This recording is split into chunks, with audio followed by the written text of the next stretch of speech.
very, very warm welcome, everyone, to Regent's Park College, and welcome to this event that's hosted today by the Centre for Baptist Studies. My name is Tim Middleton. I'm a fellow in theology here and the director of the Centre for Baptist Studies. And we're here today to celebrate the publication of this new book, The Church, the Far Right and the Claim to Christianity, edited by Helen Paynter and Maria Power. The book itself is the product of a colloquium held last year that, as I understand it, aimed to answer a single key question. How should the UK Church respond to the rise of the radical right?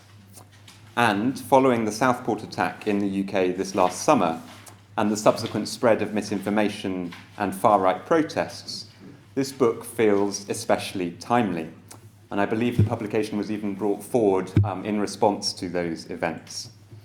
So today we're joined by the book's editors and by two respondents who will each offer a short paper in response to the presentation of the book. So I'm just going to take a moment now to introduce all four of our speakers at the beginning of the session and then tell you a little bit about how the afternoon is going to run. So our two editors, first of all. Reverend Dr. Helen Paynter is the founding director of the Centre for the Study of Bible and Violence.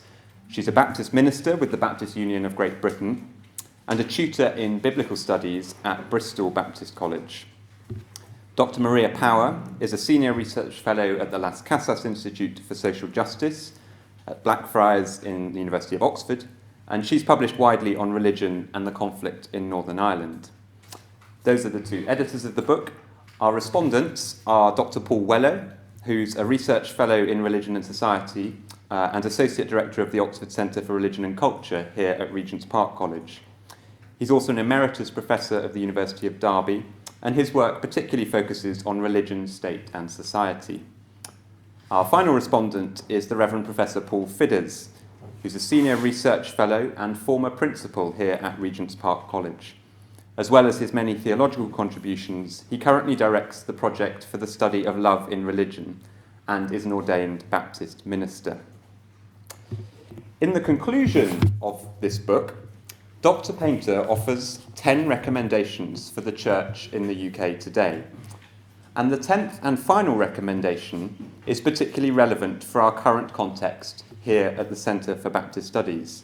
Helen writes the following: Churches in the dissenting traditions should seek creative ways to draw on the deep values of dissent and democracy that they embody, and to articulate these in fresh ways to their congregations of today and tomorrow.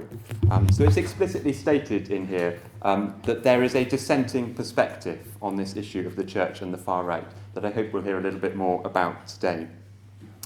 So let me just explain the format. So Helen and Maria are going to give a presentation of the book for the next 45 minutes or so.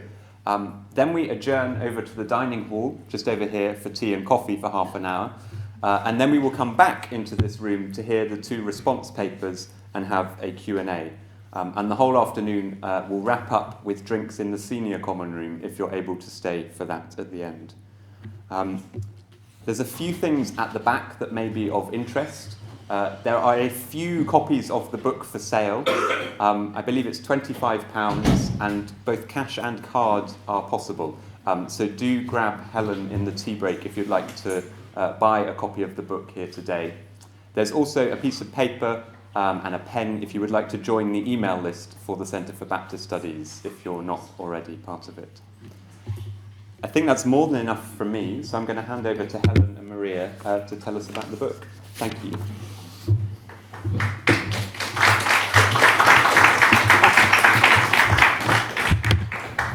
Thank you. Thank you so much, Tim and the Centre for Baptist Studies for putting this on. Really grateful to you for being interested in this subject and wanting to, and all the hard work in arranging this. And a very big thanks to Alan as well, who's been very involved in that.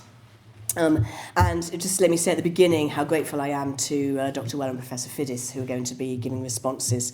I feel very honoured that you've both read it and are going to be interacting. And I'm looking forward to hearing your thoughts on it. Also, forgive me, I'm, as you can hear, struggling. My voice is about an octave lower than usual at the moment. So I'll try and project. I'll try not to lose. If you can't hear me, wave, okay, and I'll try and raise my voice.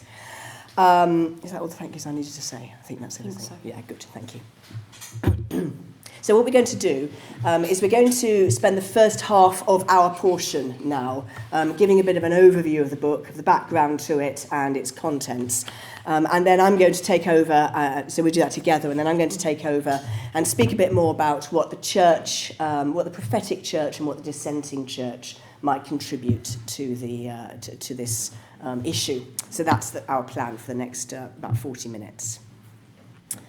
So in the lead up to the 2015 general election, the United Kingdom Independence Party, UKIP, published what they called a Christian manifesto, headed with the title Valuing Our Christian Heritage. In its foreword, the party's then leader, Nigel Farage, wrote these words: "Britain needs a much more muscular defence of our Christian heritage and our Christian constitution. Sadly, I think UKIP is the only major political party left in Britain that still cherishes our Judeo-Christian heritage." And a robust defence of a putative Christian heritage is exactly what we are seeing in parts of the British Church at present. On the 5th of April this year, which was during Ramadan, Bristol Cathedral hosted a grand iftar, inviting any citizens who wished to join with local Muslims as they broke their fast after sunset. Large crowds gathered on College Green, which is the open space outside the cathedral. And then as it began to rain, they were invited into the cathedral itself. I've seen no suggestion that any act of worship was conducted.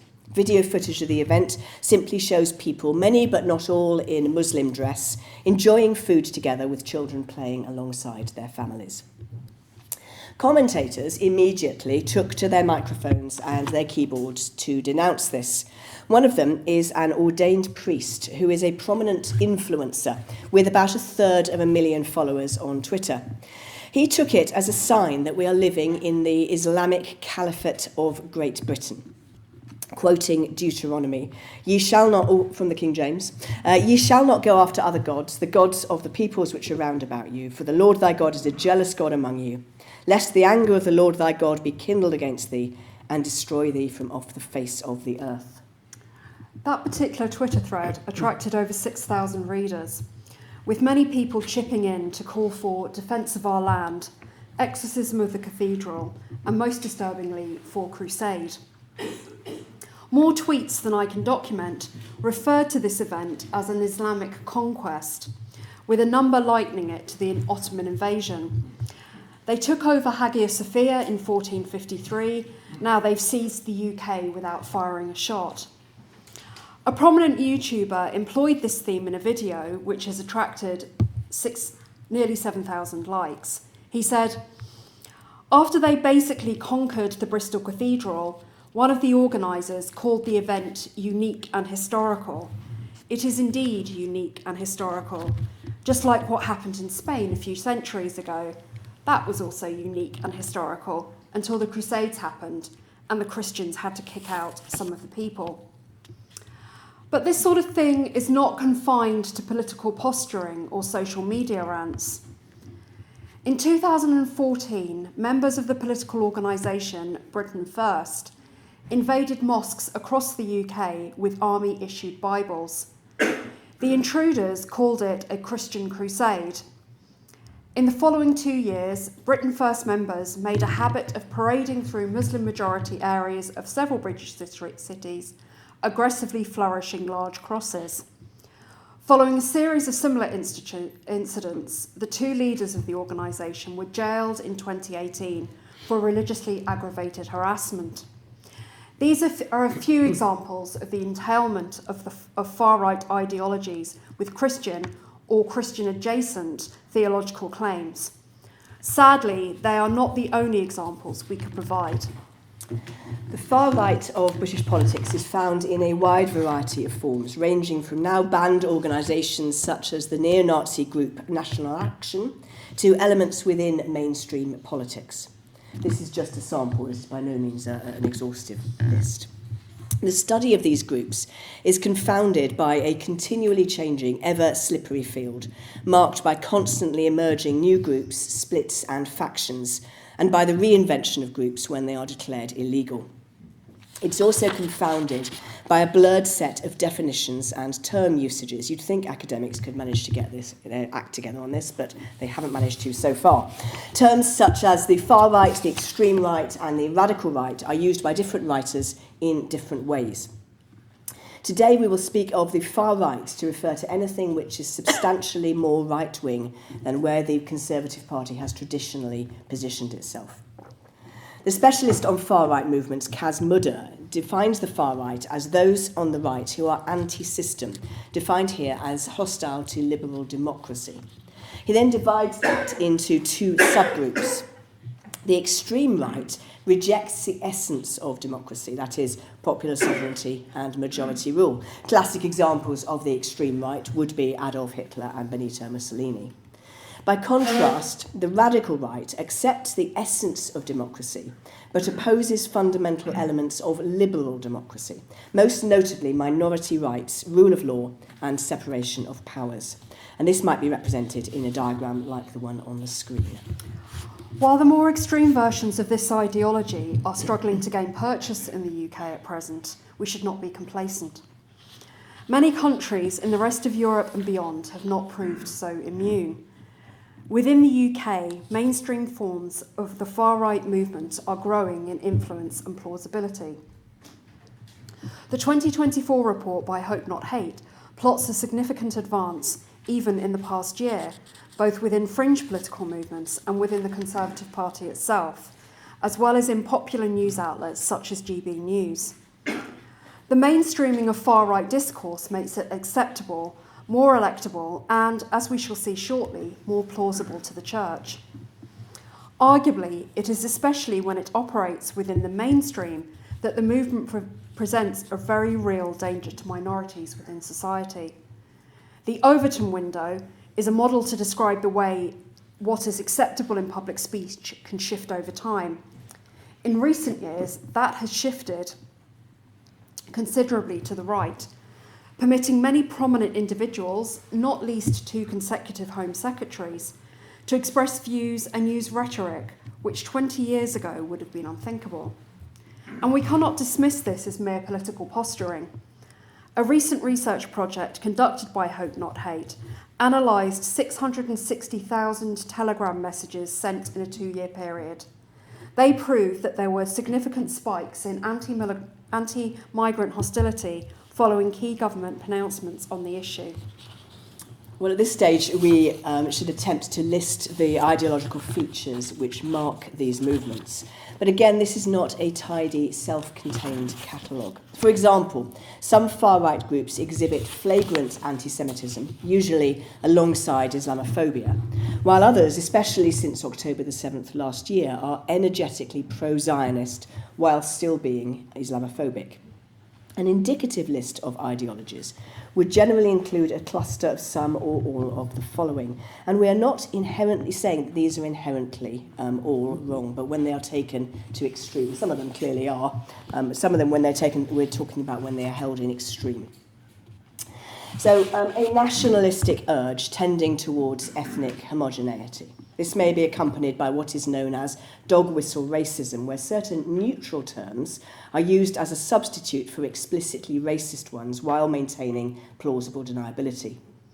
A good example of dog whistle racism is the use of the squid image in political cartoons. I thought about putting one up, but I'm not going to reproduce it because it's too offensive.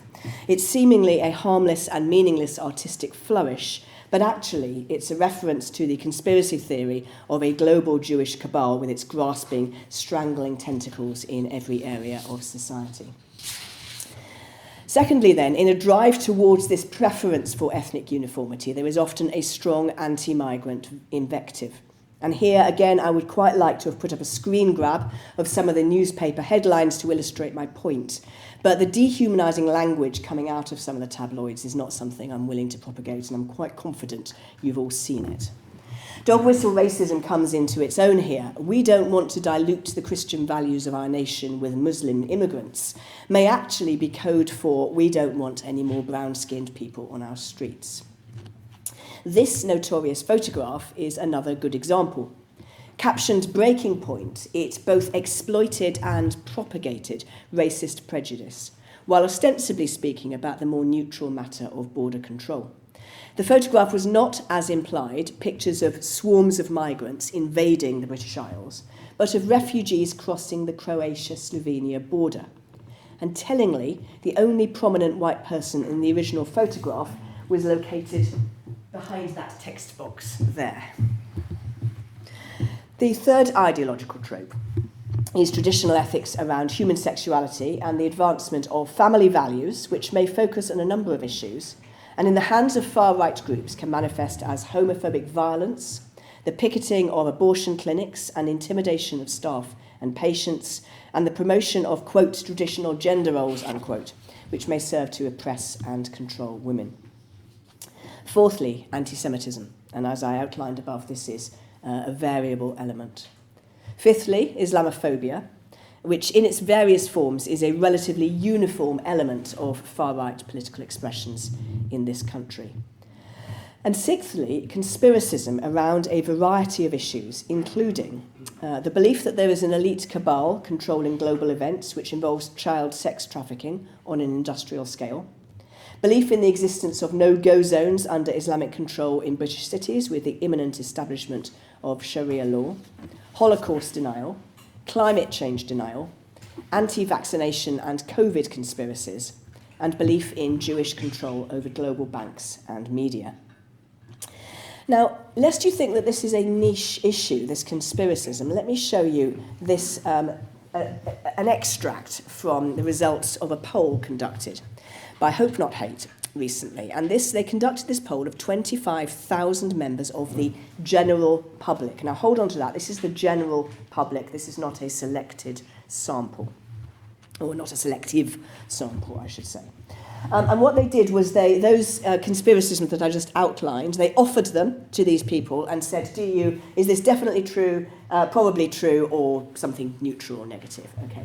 So what we're looking for is the yellow or the blue. Yellow, definitely true. Blue, probably true. I've chosen 3 of them, but actually the pattern is similar for all 6. So in response to the claim that Jewish people have an unhealthy control over the world's banking system, 12% of that sample of the general public said definitely or probably. In response to the claim that many European cities are under the control of Sharia law and are no-go zones for non-Muslims, 30% of that sample of the general population said definitely or probably. And in response to the claim that the official account of the Nazi Holocaust is a lie, 12% of that sample of the general population said definitely or probably. It will be apparent that some of these themes can be appealing to Christians in this country, and indeed they may intersect with what we might consider legitimate theological concerns. The idea of cleaning up the morality of society is appealing to many who mourn the national decline in ethical standards. The far right's restoration of family values has links with authentic biblical themes of fidelity and covenant love. The recovery of a Christian past in the face of the threat posed by Muslim immigrants appeals to a fear of persecution, which is legitimate in some overseas contexts, and the faithful desire to see the one true God worshipped. To give you an idea of the prevalence of some of these ideologies in the British Church, let me tell you about a survey conducted by the Pew Research Centre in 2018, which surveyed attitudes of Christians in 15 Western European countries, including the United Kingdom. In response to the statement, "Our people are not perfect, but our culture is superior to others," 54% of church-attending Christians in the UK agreed, compared to 45% in the overall population. A second statement is that it is somewhat or very important to have a British English family background to be truly British or English. This generated a 72% agreement from church-attending Christians, compared with 53% in the overall population. So these may all feel like worthwhile aims to many Christians when they hear such policies or rhetoric being offered. But what they may fail to appreciate is that the motifs are sometimes being cynically employed for a darker purpose by those whose allegiance and values are quite contrary to Christian ones. In 2020, Hannah Stroman, a scholar of biblical reception, and Ulrich Schmeidel, a theologian, and they happen to be married. Oh, I've skipped a slide or just not got a... No, you haven't. Okay, that's fine. Published a book called The Claim to Christianity, which I apparently haven't got a slide of. In this book, they examined the theological claims made by 4 different far-right groups in Europe. And they say this: trained theologians may not like these political readings of the Bible. Biblical scholars might say that they are historically implausible, that they are hermeneutically incorrect, or that they are willfully wrong. But these readings are still there. The theologies that run through the far right didn't appear out of nowhere.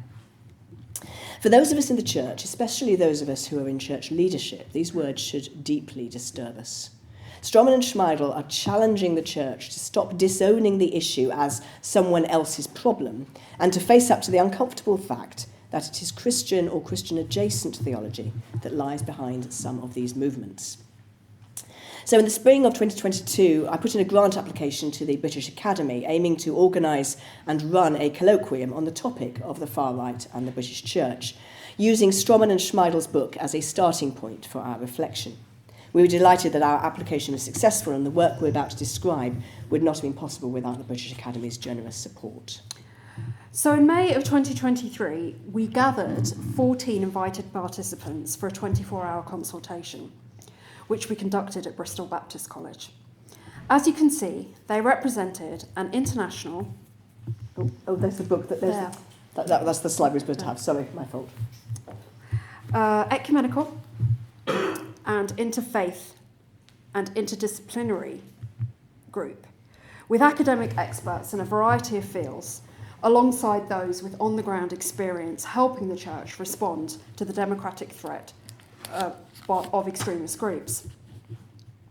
Our task was to consider how the UK church could respond to the rise of the radical right. Participants considered the Stroman and Schmeidel book in advance and then wrote a paper outlining their own position on our research question, which was this: how should the UK church respond to the rise of the radical right, especially in view of the theological rhetoric made by some far-right groups, and with particular attention to the challenges raised in the claim to Christianity? Following our discussion, each of the participants went away to write up their reflections in the light of our conversation, and these have now been published as chapters in The Church, the Far Right, and the Claim to Christianity. At the end of the book is my own concluding chapter, where I reflect on the conversations as a Baptist minister, as a Christian theologian, and attempt to draw together some of the common themes and strands. Out of our discussions, I distilled 10 concrete recommendations for the UK church. And what Maria and I are going to do now is we're going to summarise 8 of them in brief, and then I'm going to discuss 2 of them in more detail. So, and you've got a little aid memoir to hand. I think I put these slides together when I was feverish with my cold. That's why they're slightly out of order. That's my excuse. So first of all, the church must own up to, rather than attempt to conceal, our own historic and indeed our contemporary complicity with racism, homophobia, Islamophobia and anti-Semitism. And we need to notice the ways that our scripture can seem to promote such ideologies when incautiously or cynically interpreted. And we must therefore take care in the pulpit, for example, that we don't unwittingly collude with these ideas. I'm going to say a bit more about this in a few minutes, but it's important to name this as the necessary first step towards cultivating a faithful and useful response to the problem. We had a long discussion about the importance of repudiating violent acts done in the name of Christian theology. While we appreciated the importance of not allowing such actions to go unchallenged or to pass without comment, we realised that these expectations put a lot of pressure on individuals. Our Jewish and Muslim participants were very helpful in helping us to see this. Muslims in particular live with a public expectation that each individual or any small organisation, of whatever purpose, should make a public disavowal of Islamic terrorism every time such an event occurs. Our conclusion was that the disavowal of violence perpetrated in the name of the church is an important public act, but the responsibility lies with denominational leaders and thought leaders rather than with every individual church member. 3. The church should be wary of reinforcing far-right stereotypes of Muslim illiberality, which it may unwittingly do by positioning itself as the primary upholder of democratic dialogue. Sometimes the urge to stand in neutrality, to hold open spaces where all people of goodwill can meet to dialogue, implicitly positions the church as the prime upholder of democratic values, and positions others, such as Muslims, as beneficiaries of that, at best or at worst as threats. Our fourth proposal emerged from an extended discussion of the parable of the Good Samaritan. We explored the idea about dialoguing with the bandits. Many of us will have the commendable instinct to dialogue with those on the far right to try and persuade them to more moderate ways of thinking. But when we seek to do this, we need to be aware of the danger of our good intentions and that neutral spaces may be hijacked by bad actors. Those in our group with direct experience of attempting this were very insistent that some bad actors can be supreme time wasters, preying on the good intentions of others. Such problems can partly be countered by agreeing rules of engagement in advance and then enforcing them. We also need to realise that the task of de-radicalisation is a specialist role. Akin to providing medical care or offering specialist counselling, it does not fall within the remit or skill set of most ministers. And when we do convene dialogue, we need to model the virtue of healthy disagreement and train our congregation in these virtues. It helps nobody if we become like those we oppose, mirroring their violent rhetoric with our own. We need to seek and propagate rich and nuanced understandings of the causes of far-right movements and avoid demonising certain demographic groups as pervasively racist. For example, it's increasingly clear that many of the people engaged in far-right, in extreme right-wing movements at the moment are wealthy, hedge fund managers and stockbrokers and the like. There is plenty of dark money funding these movements, and it's not coming from the council estates. At the same time, we need to become more attentive to the factors which can drive far-right ideology among deprived groups, and to view that problem as an issue of structural injustice rather than of sinful bigotry. People within the church who mobilise on these issues are commonly from the so-called metropolitan elite, those who have been educated at university level, are politically liberal and enjoy modest affluence. I suspect that that describes many of us in this room. As a result, the church can be found to talk down to working class people, lecturing them on their bigotry. This is both missionally unhelpful and politically ineffective. This sort of suspicion towards the white working class runs the risk of reinforcing divisions between traditional communities and immigrants by casting hardship relief as a zero-sum gain. Our challenge is to find ways of ministering to the hardships of all simultaneously.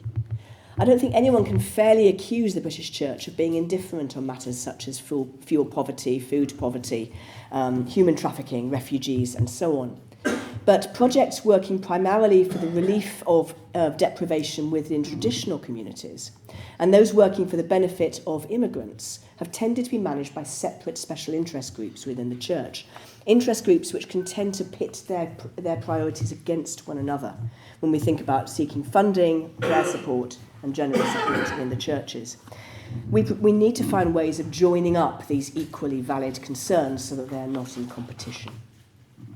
As another part of this same initiative, we need to facilitate the theological equipping and amplify the theological articulation of Christian believers who live and operate within systems of marginalisation in the UK.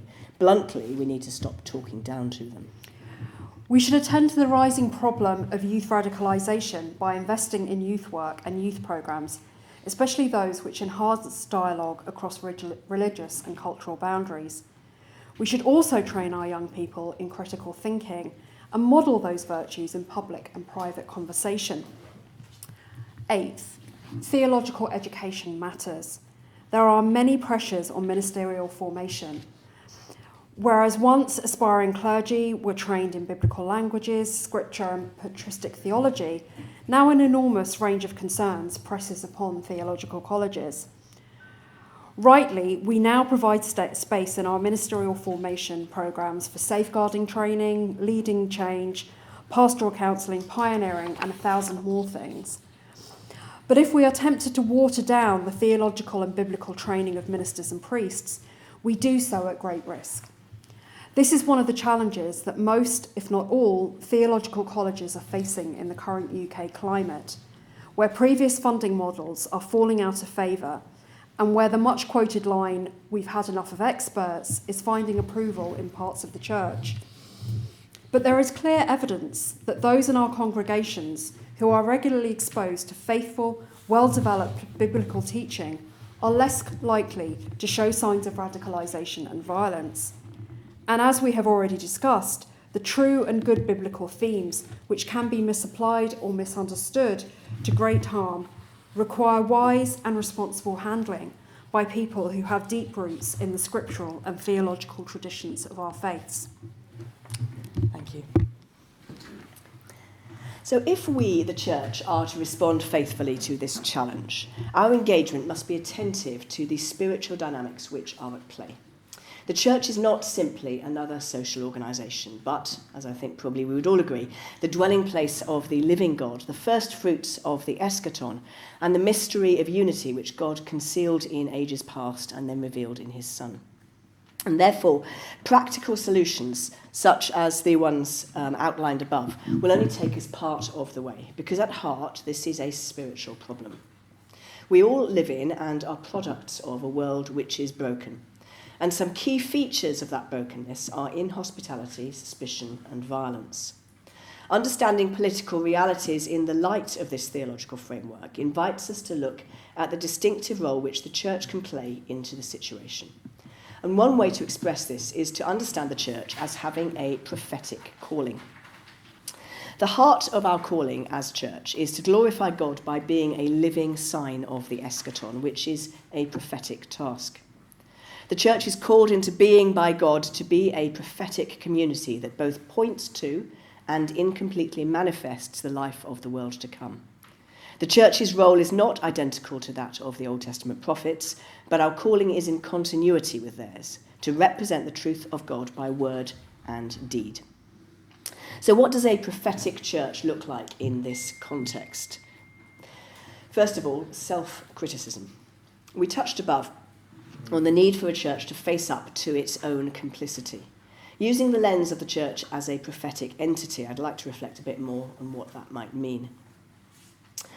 Switch gears a minute and think your way back to the book of Amos, if you know it, and you might be able to imagine the satisfaction experienced by the ancient people of Israel as they listened to the oracles against the 6 pagan nations delivered by the prophet Amos. I like to think of him as being in the marketplace in Samaria when he delivers them. And one particular writer has described there's a lot of discussion about why the nations are listed in the order they are. One particular writer has suggested that what he's actually doing is he's pointing in this direction and then that direction and then this direction and that direction. And in so doing, he's inscribing a tav, which is the final letter of the Hebrew alphabet in Proto-Hebrew. Whether that's correct or not, this is a powerful prophetic moment. Each of Israel's neighbours receives a message of condemnation. And then the prophet draws breath and delivers a 7th oracle, this time against the nation to Israel's south, Judah. And for those who aren't specialists in this area, it's a bit like standing outside the Scottish Parliament saying those guys in Westminster are corrupt. It goes down quite well. One might imagine then their surprise and their schadenfreude. 7 is the number of completeness, and clearly this is the climax of the prophetic judgment. But unexpectedly, Amos has not finished. Drawing breath once again, he now denounces Israel, the northern nation where he's standing, with the longest and most detailed condemnation of all. And the self-satisfaction of his listeners must have quickly evaporated as they are caught in what Danny Carroll terms the prophet's rhetoric of entrapment, and they find themselves judged for their manifold abuses. Amos stands in the tradition of the Hebrew prophets, who, unlike the prophets of the other nations, exercise self-criticism. That is, they bring God's word of rebuke, warning, and judgment against their own kings, priests, and people. The church, I suggest, in like manner, must face up to some of the harms it has committed or permitted in the name of Christ. And not all of these harms are buried in the mists of history. Honesty about our errors and refusing the temptation to attempt to conceal or whitewash them is an important step in the self-criticism which will equip the church to be a force for good in building community cohesion and promoting generous dialogue. But considering Amos as a prophet who exemplifies the self-criticism of biblical Israel also makes us aware of the complexities of who is self. Because both Israel and Judah constitute the covenant people of God. So in one sense, Amos is practicing self-criticism when he addresses either nation. The ready movement of the prophets between the two nations seems to presuppose such a perspective.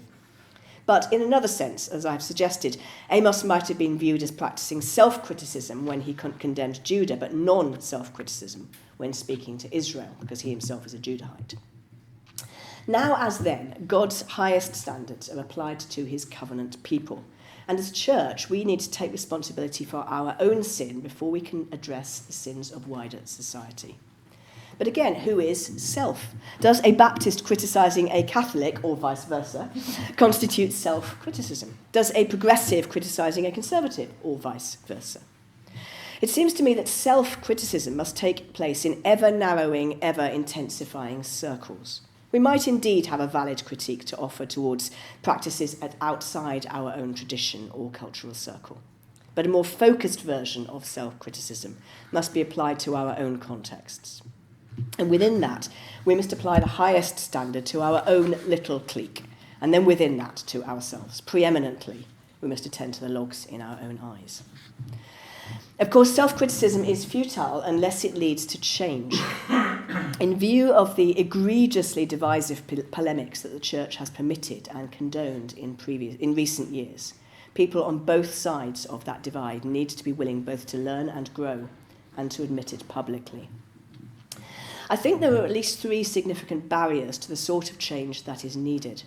The first is the deep entrenchment of personal opinion, reinforced by theological silos and echo chambers, as I've already mentioned. Change of opinion generally takes place through exposure to the ideas and experiences of others and through mental flexibility and psychological openness. Herein lies the importance of listening well, which we touched on earlier. A second barrier is an extension of this and arises from the power of the group, where entrenched collective attitudes become normative. In the language of Christian theology, they become doctrine or dogma. This is a form of tribalism, where the identity of individuals is closely tied up with the group and its normative patterns of behaviour and belief. There tends to be a disproportionate focus on both sides of this gulf upon the issues that divide rather than the core gospel values. To use the language of Gavin Ortland, we need to learn to exercise theological triage. Ortland urges that we distinguish between first-rank doctrines, which are essential to the gospel, second rank, which are urgent for the church, third rank, which are important for Christian theology, and fourth rank, which are indifferent.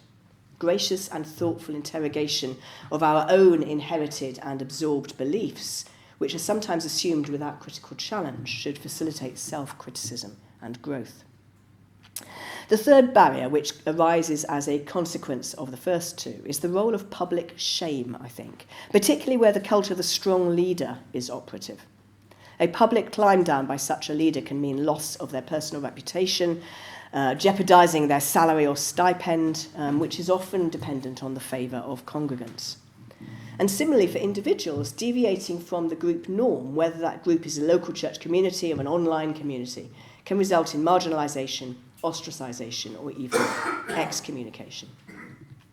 A fundamental Christian principle is that it is not possible to be truly converted unless one acknowledges one's own guilt before God. And likewise, we all believe in a God whose wisdom and knowledge infinitely exceed human capacity. In principle, then, humility ought to be a cardinal Christian virtue. The knowledge of our own finitude and of our own moral failures should be a defining paradigm which shapes all Christian relationships. Second, prophetic action. In his chapter in our book, Nick Spencer urges us to move from semantics to praxis, from the lawyer's technical, perhaps even casuistic question of who a neighbour is, to Jesus' insistent words about what a neighbour does. Go and do likewise. The faithful response must always be more than words about, more even than words to, important as truth-telling and gospel proclamation are. It will involve hard grassroots work to relieve material conditions which can prove an active seedbed to the far right. It may also involve prophetic action and disruptive practice. In his chapter in our book, Henrik Freiberg describes the creatively disruptive actions taken by some Swedish Christians in response to the planned burning of the Quran in a variety of public places. These Christians were also joined on some of those occasions by local Muslims who made their own peaceful protest. This is an example of how contact with those who are other can be a positive way of reducing cross-cultural tension, especially when that contact is meaningful, prolonged, and in pursuit of a shared goal. Thirdly, charismatic engagement. For some Christians, the call to make common cause with Muslims is troubling. Aren't they the religious other whom we should be seeking to convert? A helpful perspective on this question has been offered by another of our colloquium participants, although not in the book, Martin Arcad, who developed what he calls the CCAP model of 5 positions Christians take as they engage with Muslims. And these positions are: syncretistic, affirming all faiths and making no truth claims about one's own faith. It's a spectrum, so you'll see that they move in order. Existential, seeking common ground on ethical or practical matters and disregarding theological differences. Charismatic, which I'll come back to in a minute, which is the one that Akkad promotes. Apologetic, defending the Christian faith when challenged, affirming it as the superior religion. And polemical, seeking to use Islam's sacred texts to undermine their own plausibility.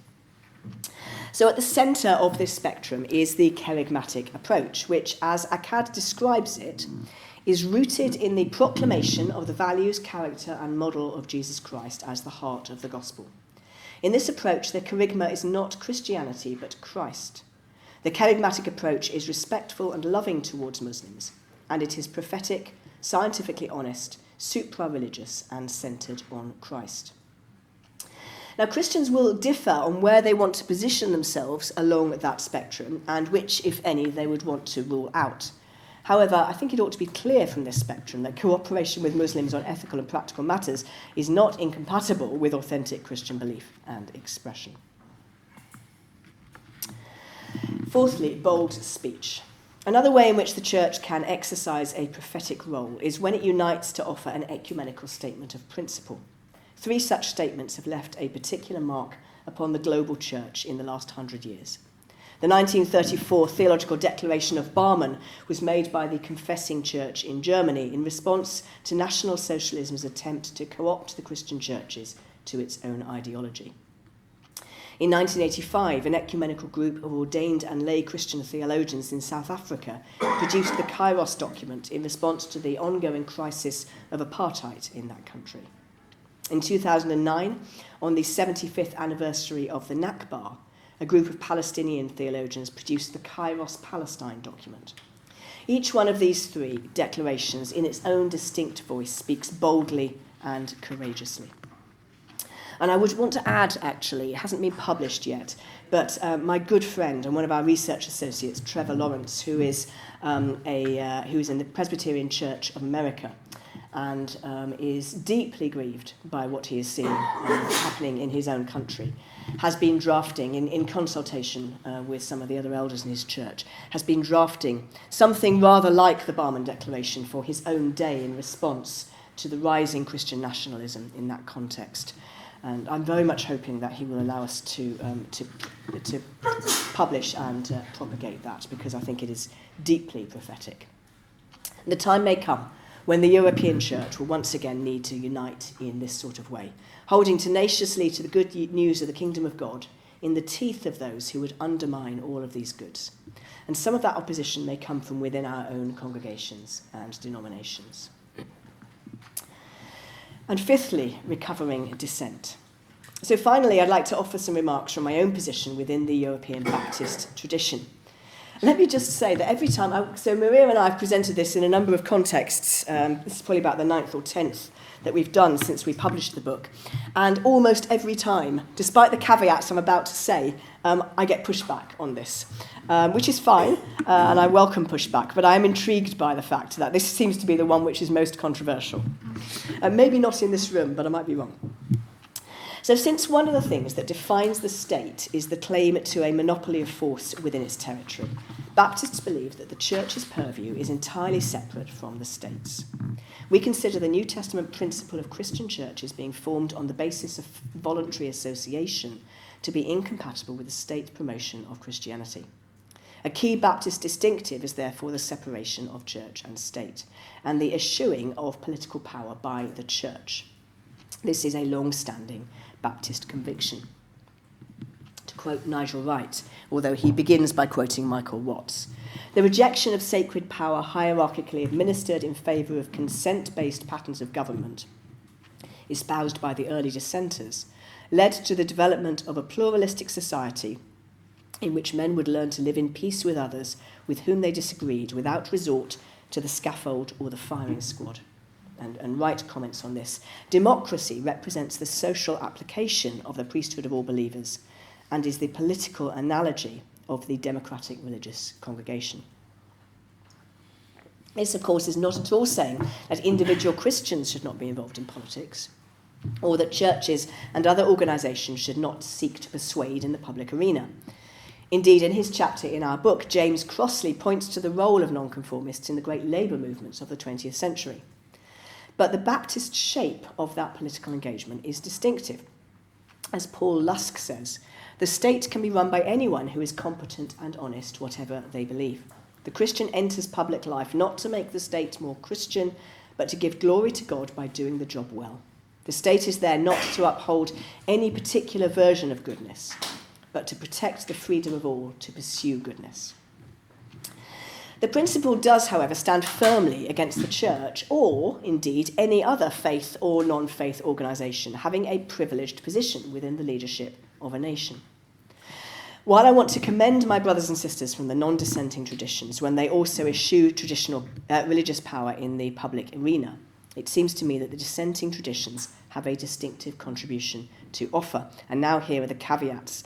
I do not suggest that the dissenting traditions are the only faithful Christian tradition, nor do I want to suggest that other traditions with different ecclesiologies do not have something valuable to contribute to this issue. This is an issue that is bigger than any of us, and we will need to bring every grace and virtue that we have to bear upon it. But this, I think, is our particular distinctive that we can bring. Towards the end of his book, Defending Democracy from Its Christian Enemies, which was published just as we were finalising our manuscript, David Gushee offers a list of resources which the Baptist democratic tradition can bring to democratic politics. And I abbreviate and précis his list as follows. A rejection of authoritarianism because Jesus Christ alone is Lord. A rejection of state religion. Belief in the sovereignty of God over human consciences. A robust tradition and conviction of human rights. Belief in the right to equal political participation. Understanding the church as a training ground in democratic self-government. And respect for individual conscience and dissent. Again and again during the conversations in our colloquium, some of which I have to say involved quite a lot of agonising from those in state churches around how they handle power, I found myself doodling the word Baptist on my notepad. Ours is not the only faithful tradition, nor is it the only ecclesiology which has resources to resist the rise of far right-wing and nationalist politics. But it does contain deep dissenting traditions and the principles of the eschewing of power which we might usefully draw upon. Religious freedom, the celebration of multiculturalism, ministry from the edge to the edge, criticising the powerful, not the weak. We who dissent would do well to rediscover our history and to tell it afresh to a new generation. Thank you.